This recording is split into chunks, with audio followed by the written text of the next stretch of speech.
Alright. So I made the event and then I hit the button that says go live. So now here we are. Let's see. I'm trying this thing that I've seen other people do online where they are live on their Instagram simultaneously with their Facebook. So here we are. It wasn't until after I decided this was the day and time I was going to do this that I realized many people may be working at 10 a.m. Central Time on a Tuesday. Forgot about that. I often forget that other people have lives that are different from mine. I don't know. I'm sure you're guilty of the same thing. So, it happens. As it turns out, I am not at my day job at 10 a.m. on a Tuesday. And that's okay. I'll be at my day job tomorrow on a Wednesday. Anyways, you don't care about my schedule for work. Yeah, so this is a fun experiment. I realize that I may not have an audience at all right now. Because I can't believe I didn't think of the fact that 10 a.m. on a Tuesday, people might be working. Maybe I'll do this again later in the week, or later this weekend in the evening, so that people may be able to actually attend if they so choose to do so. But in the meantime, I'm here, and I'm going to talk to my computer and pretend that I have people listening. Because I guess, does this get published to my timeline or something?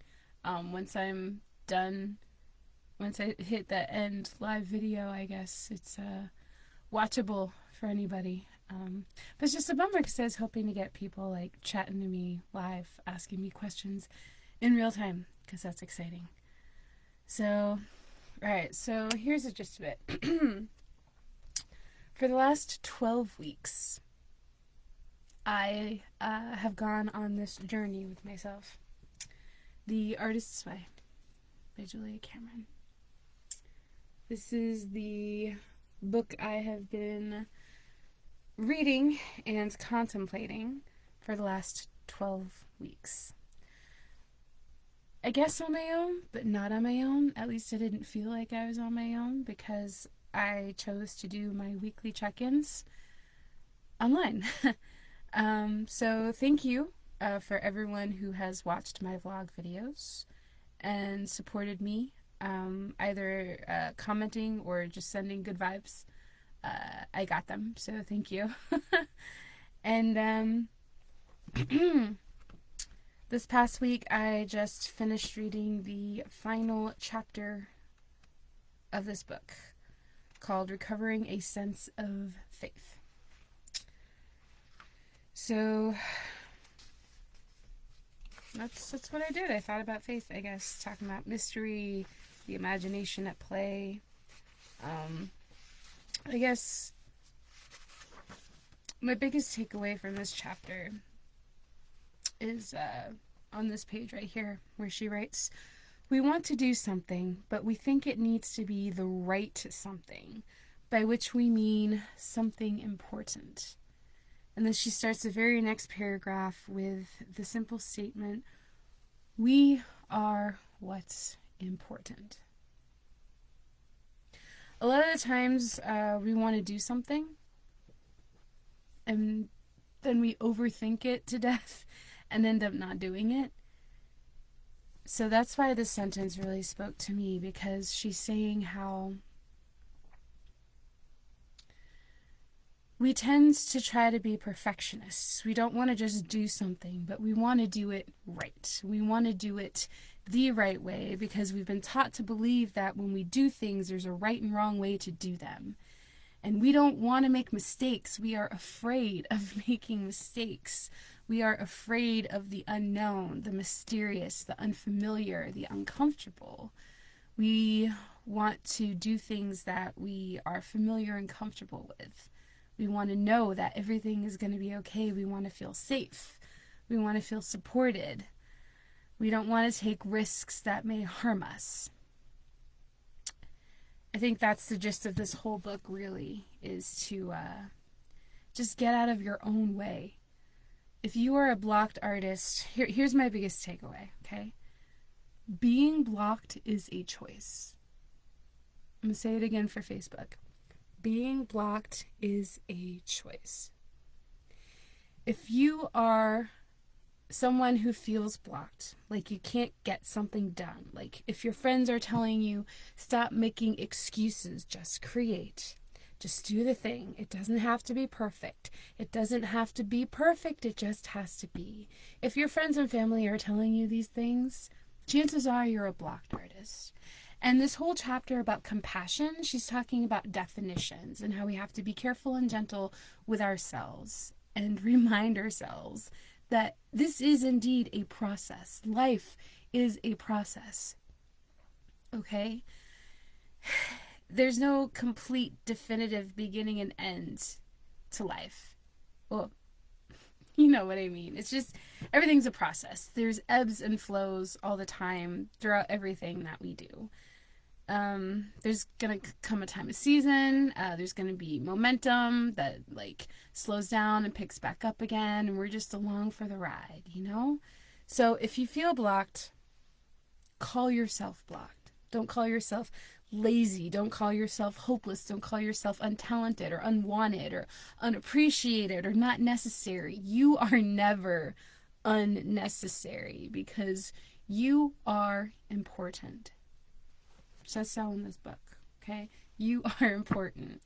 You matter. You have something to say. You have a story because there is no other you in the world, right? Especially as actors, we may want to believe sometimes that there are other people who can act so much better than us.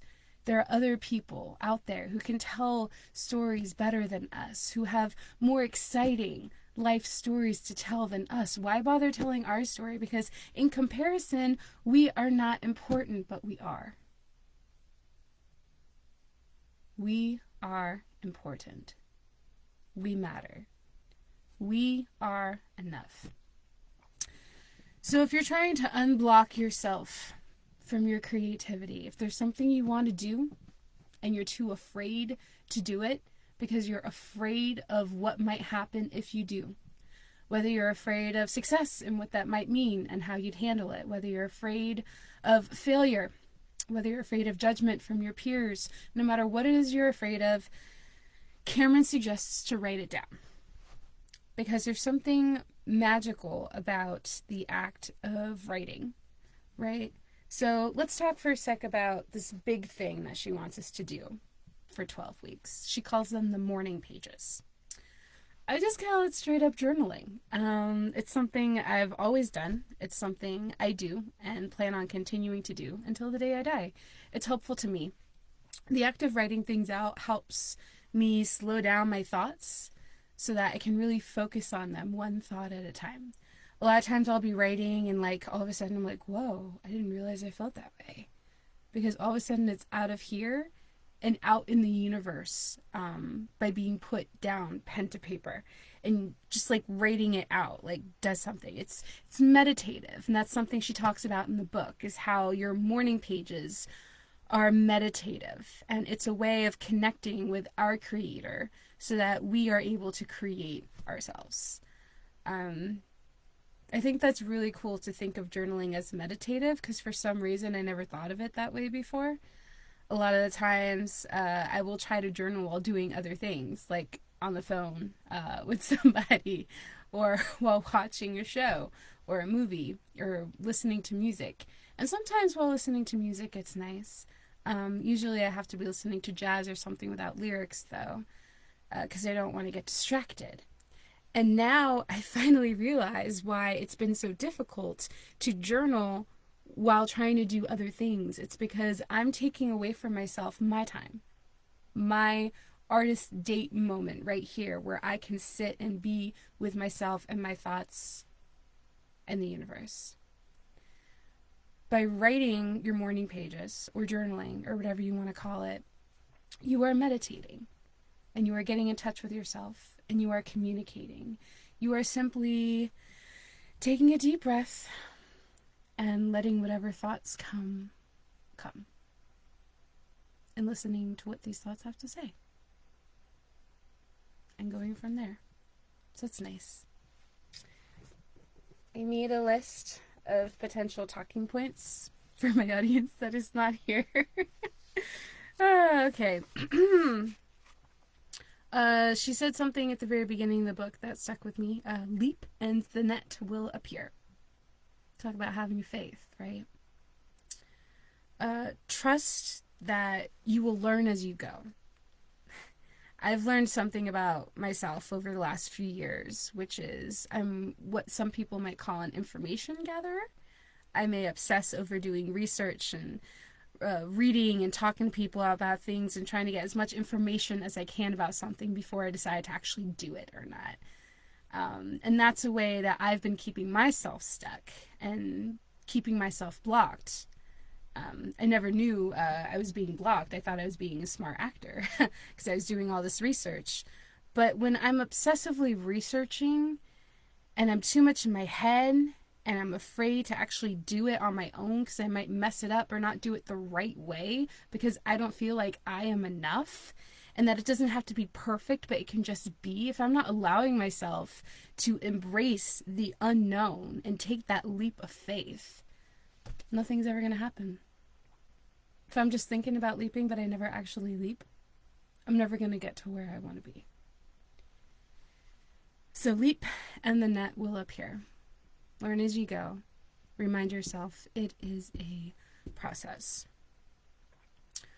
Regular, repetitive activities may tip us over from our logic brain into our more creative artist brain. She was talking about how when you do mundane things like sewing or coloring or taking a shower or driving a car, there's something that happens to your brain. This like mundane, repetitive motion allows our minds to wander. So very later in the book too, she talks about like meditative states of mind happening when you're being active, when your body is in motion. How in order to take action, we have to be acting. We have to be active in motion of some way, whether it be going for a jog or a bike ride or a walk or just sewing something or coloring books, or taking a shower. These mundane repetitive motions do something to our brains, which is why a lot of people may claim that some of their best ideas happen when they're in the shower. Or when they're driving a car and if they're on a road trip or something. I know for me, living in the city, I spend a lot of time waiting for the buses and the trains. Sometimes just tap dancing on the sidewalk, waiting for the bus, is when ideas start to happen, which is a pretty cool phenomenon. Think about it. Next time you're doing a mundane, repetitive motion, pay attention to what comes up and how that feels. So that's interesting. Affirmations, strong positive statements that something is already so. They help achieve a sense of safety and hope. Positive affirmations actually work. Be as skeptic as you want. It's okay. I've been there just 12 weeks ago. I'm telling you, this book has done something to me, for real. If I had an audience right now, I'd ask y'all straight up, what are your thoughts on positive affirmations? Type in the chat an affirmation that you have for yourself every day or every week or every now and again. Affirmation for myself, I like to tell myself something like, you still got this. That's a catchphrase to me, from me, a lot of times. I'll look in the mirror in the morning, I'm like, Samantha, you still got this. Other positive affirmations, maybe, you are enough. You are worthy of love. You are a talented actor. You so got this. Whatever works for you. Whatever puts you in that frame of mind of being willing and able to receive. Because if we're so focused with our negative chatter that's happening, we may miss out on the gifts the universe is trying to give to us. And that would be a major bummer. So, affirmations, keep it positive. That's what I have to say about affirmations.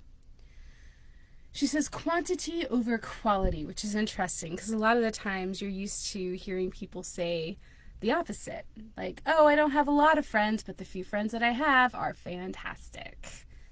Quality in that situation matters more than quantity. She is challenging us to have faith in the universe or higher power, our creator, whatever sense of electricity you feel in the air when the creative neurons start snapping, right? Snapping, yeah, that's a word. Um, she's challenging us to make this binding contract with the powers that be. This is, yo, you take care of the quality, and I'll take care of the quantity. And that is to say, don't worry about how good or bad something is. Just do it as much as possible. They say practice makes perfect. Repetition gets in your body. The more you work on something, the more it becomes like second nature, both getting it in your body physically as well as like thinking about it, developing habits. They happen a little bit at a time over time. Big changes happen in small increments over time. So she's just encouraging us to create a lot, as much as possible, whatever we want, whenever we want, and not judging ourselves and our work, to just do it. Quantity over quality. Listen to your anger. If you're angry about something, it means you care. So follow that and listen to that. Don't just shrug it off. Anger is a very powerful emotion that can fuel you in your work and your art. She talks a lot about synchronicity. Every single week she asks you, did any synchronicity happen for you this week? Think about it. Let's talk about that. What was it and how did it make you feel? Sometimes it happens. Like, so synchronicity, if you're thinking about getting a haircut, and then all of a sudden you have a conversation later that week with a friend who tells you about this new hairstylist that they absolutely loved. And you're like, oh, tell me more, you know? That's an example of synchronicity. I know for me this past week I was talking to a coworker at my day job about getting MRIs because something happened to his shoulder or whatever. And he's been needing another MRI, he was thinking. And I was there in the room in that moment to overhear that conversation he was having with someone else in the break room, right? And I was like, you know, where I went for my MRI last year, you know, you should like go there because it's less expensive than having to go to a hospital. And then it was interesting because he asked me later the next day for more information about that, which forced me to go into my files and find, you know, my bill to remember the name of the place that I went to so I can tell him. But also, looking up that place was something I was thinking about doing because of stuff for myself, but I hadn't done it. So maybe that could have been some sort of synchronicity that happens to me this past week. Maybe the universe is saying, yeah, call them. Get this checked out. Take care of yourself, you know? Synchronicity. Think about it. Did any synchronicity happen for you this past week? Be open to the possibility that it might happen for you later today. I don't know. Synchronicity. The universe is prodigal in its support. We are miserly in what we accept. Okay, let's talk about this. Chapters 5 and 6, possibility and abundance. She talks a little bit about money, and I'm excited to talk about these chapters with you because I think they literally just changed my life, you guys. So I'm going to say this again, what stuck out to me. She says, the universe is prodigal in its support. We are miserly in what we accept. She's trying to convince us to believe that we have an unlimited amount of resources from the universe. And if there's anything that we feel limited in, it's because we are teaching ourselves to believe that we have limitations and there are things that we can and cannot do, or should not be doing. And that actually made me really mad because she's talking about this ATM of God like I can just access it like that. It's like, where? How? What are you talking about? No, I can't. I do have a finite amount of finances, right? I do have a certain number in my bank account. Like, what are you talking about? I can't just do whatever I want. I literally can't afford to. Cameron, what are you talking about? And I got so mad, and I was talking to a friend about it, and I was journaling about it. And here's what I discovered. At that point in time, when I was reading these chapters, I was so mad when I was reading about how she's telling me that I have an unlimited amount of resources, because I am thinking that is not true. I am mad at you for lying to me in this book right now. Shut your face, right? Because I wanted to move out and get my own studio apartment. And I'm thinking there's no way I can afford to do that with my current financial situation. So no, Julie Cameron, you are wrong. I cannot do this. And then I thought some more, in general, about her whole message throughout this entire book. And how it's up to us to flip our way of thinking from our negative self-talk to our positive affirmations. So I'm like, okay, so just for fun, let's say I do believe I can do this. What next? What next? Another thing she encourages us to do is to not ask ourselves, why me, poor me, but what do I do next? Which makes me think of the Disney movie Frozen 2, when Anna has this whole song about doing the next right thing. It's for real. Like, always ask yourself, what happens next? Because we can't predict the future too far ahead, right? We don't know what's going to happen to us 5 years from now. We can have an idea on where we might want to be. And what we need to ask ourselves is, what can I do now to get myself to where I want to be then? Right? So I asked myself, if this is what I want to happen now, how could I do that? What can I do now to make this happen? And then once I got started in doing research and talking to potential roommates, if I was going to move out with them, or if I was going to interview people and see if anyone wanted to move in with me, and then I started touring studio apartments, and I looked at prices, and I looked at my income, and I thought about it, and I decided I'm going to take a leap, and the net will appear. Next month, y'all, I am moving into my very own studio apartment, and I will be living on my own for the very first time. This would not have been happening if I had not been reading The Artist's Way by Julia Cameron. It sounds really cheesy. I'm not trying to sell books or nothing. I'm just explaining my experience with this in hopes that it may inspire you in some way, shape, or form to start thinking about your life and the things that you want to accomplish and how you can do it. This is how you do it. Think about what comes next. Just do the next right thing. Try to be present in your life, in the process of your life, and what you do and how you do it. Stay positive, stay focused on what you want, and be open to the possibility that gifts from the universe can and will come from all different directions at you, from resources and places that you may not have even thought possible or expected. Good things will and can happen for you if you just believe. Just like Tinkerbell. Sorry, I'm a Disney person. I have to make Disney references all the freaking time. You're welcome.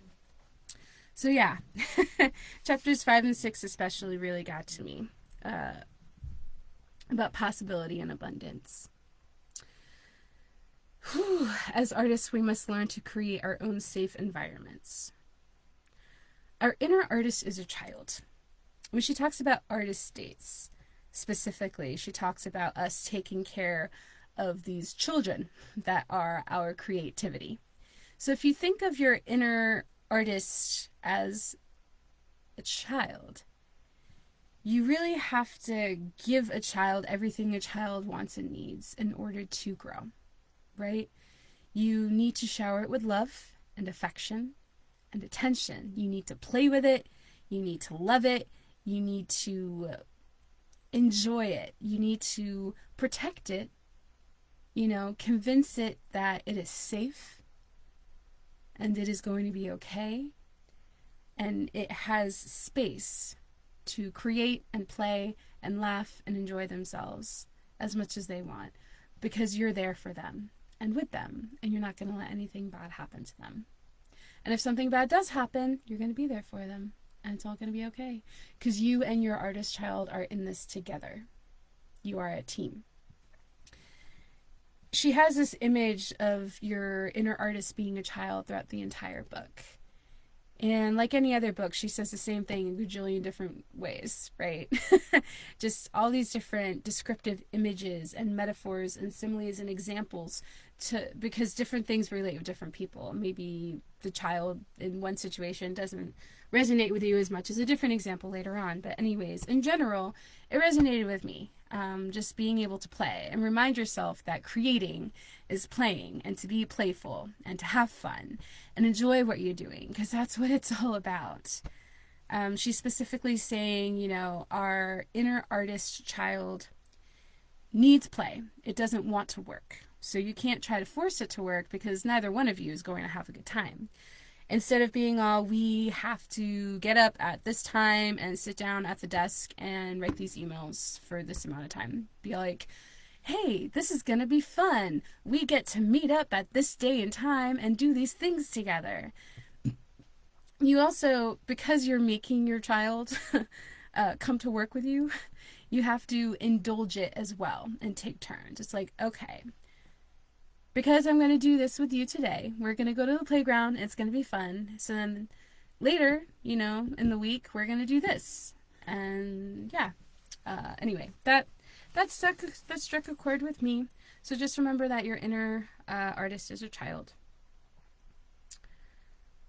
Process over product. Remember that. We talked about morning pages. There's a whole section on reading deprivation in one of her chapters. I really want to hear what you all have to say about reading deprivation. I think it's stupid. I was mad. I didn't really do much of that week. She's saying we distract ourselves with things that keep us from creating.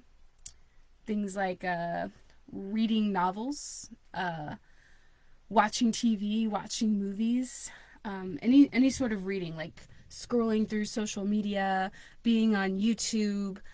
We choose our own poison sort of deal. But she challenged us for an entire week to not read, to deprive ourselves of consuming outside ideas from other people, because she wanted us to really tune in and focus on ourselves and our inner artist child and what they have to say. And Cameron thinks that we're better able to do that when we eliminate distractions. So tell me y'all what you think about reading deprivation. Is that helpful? Is it bogus? Is it hard? Is it easy? What are some things that you consume on a regular basis that you think may be helping keep you stuck, that you didn't even realize it? For example, I love the show How I Met Your Mother. I'm so cool that I have the whole show on DVD. Occasionally I go back and watch episodes. Same with Friends. Two of my favorite shows. They make me happy. So I just started recently rewatching all of How I Met Your Mother, because I've just been enjoying it. I just finished season 6 the other night. But it got to the point where I'm like, okay, when I get home from work tonight, there's this thing that I want to work on. But instead, I'd end up just watching 3 episodes in a row of How I Met Your Mother. I didn't get anything done. That's an example of how I am distracting myself from being creative, and I'm keeping myself stuck. And she claims that there are reasons why we do this. We keep ourselves stuck and we distract ourselves because we're afraid of doing the thing. Why? I don't know. Journal about it. See what comes up. Meditate on it. Ask the big guy upstairs. See what he has to say. Food for thought about reading deprivation. Let me know what you think about that. We must learn to let the flow manifest itself where it will, not where we will it. Again, just stay open to the universe and where its gifts are coming from. Because if you have tunnel vision, you're so focused on, I want this thing to happen and it's going to happen from here, you're going to miss a door or window of opportunity opening behind you or something. Or you think you're meant to do one thing and some other opportunity comes up that you hadn't thought of, and you're not able to take advantage of it because you're too focused on something else. So stay open, stay positive. You never know. Just do the next right thing. The virtue trap. For an artist, withdrawal is necessary. Remember to have your alone time so you can process things and meditate and create. She has a whole chapter on the virtue trap and how artists and creative people in general tend to focus too much sometimes on other people and how to please them, and distract themselves from focusing on themselves and what they want to accomplish, so nothing gets accomplished and we stay blocked. And we are subconsciously, or sometimes consciously, choosing to stay blocked because we're afraid of what might happen if we are unblocked, right?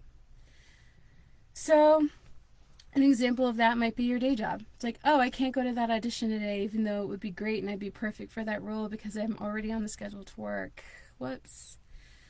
You care so much about pleasing your employer that you miss out on an opportunity to do something that you really want to do. That's just one example of the virtue trap and how that keeps us stuck and keeps us blocked. Remember, you are enough. Remember that you are blocked. You are not lazy. You are not lazy. You are not alone. You are not alone. Forgive. Right? Forgive other people for things they may have said or done in your past that stuck with you in ways you hadn't even imagined they would, that are currently keeping you blocked. Forgive yourself for allowing these statements from people who didn't know any better, maybe didn't even intentionally mean any harm, to affect you so much, right? Forgiveness is key. You gotta open the wounds to let them heal. You can't just cover them up and let them fester, which is gross, but you know what I mean. Being blocked is a choice, and I leave you with this. The road is never straight, right? This is how she wraps everything up at the end of chapter 12. When she's talking about creativity is a spiral staircase winding up a mountain sort of deal, just like in the front cover of her book, right? If you're going up a mountain, a lot of times people are like, oh, you gotta climb the mountain to enjoy the view for yourself, sort of deal, right? We're not talking just like roping it. You're not going straight up, ascending the mountain. Julia Cameron is inspiring us to think about like a spiral staircase wound around the mountain, because the road is never straight. Growth is a spiral process, doubling back on itself, reassessing, and regrouping. It's a spiral staircase. Our journeys, the process of life, the process of creativity, the process of our stories, this journey is a spiral staircase winding up a mountain, right? I like thinking about this because it's true that as we grow and we're learning and we're looking back on all the things we didn't know once upon a day, we're able to do that because of this spiral staircase, right? Not only are we looking back at past events, but we're able to look back at those past events from different perspectives. It's not just a straight down linear looking at something that already happened. It's a looking at it from here, looking at it from over there, looking at it from over there, and with each step you take as you go up and around the mountain, you're able to get a better perspective on everything down below, as well as what's up ahead. Everything looks different depending on what side of the mountain you're on. Not just where vertically you are in the mountain, but all around, 360 view. You can see everything. That's so those are my main takeaways from the last 12 weeks of this self-guided course to unblocking our creativity with Julia Cameron, The Artist's Way. Thank you all so much for joining me. Hopefully you can see this video. Let me know, please comment below and let me know if you want me to do another live later this weekend, maybe I'm thinking early Saturday morning, if that could be a thing. Yeah, so comment and let me know, because if you don't comment and don't let me know, then I won't do it. But if you let me know that you want me to do this again so you can talk in real time with me, please do so. Also, just feel free to talk to me and talk with each other in the comments below about all of this.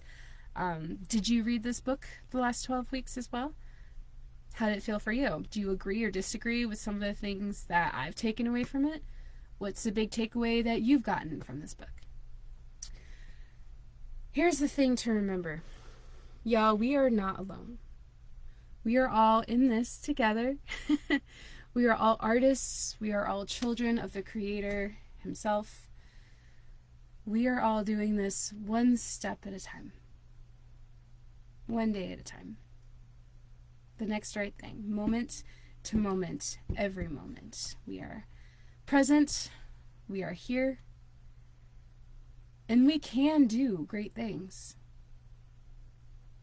If we want to. So let's choose to take a deep breath together. Let it out. Tell yourself that you are going to make this a great week. You are going to make this a great day. You so got this. Thanks again for tuning in. Again, my name is Samantha Joy. I'm an awesome actor. And I don't know, we'll talk soon. Have a great week.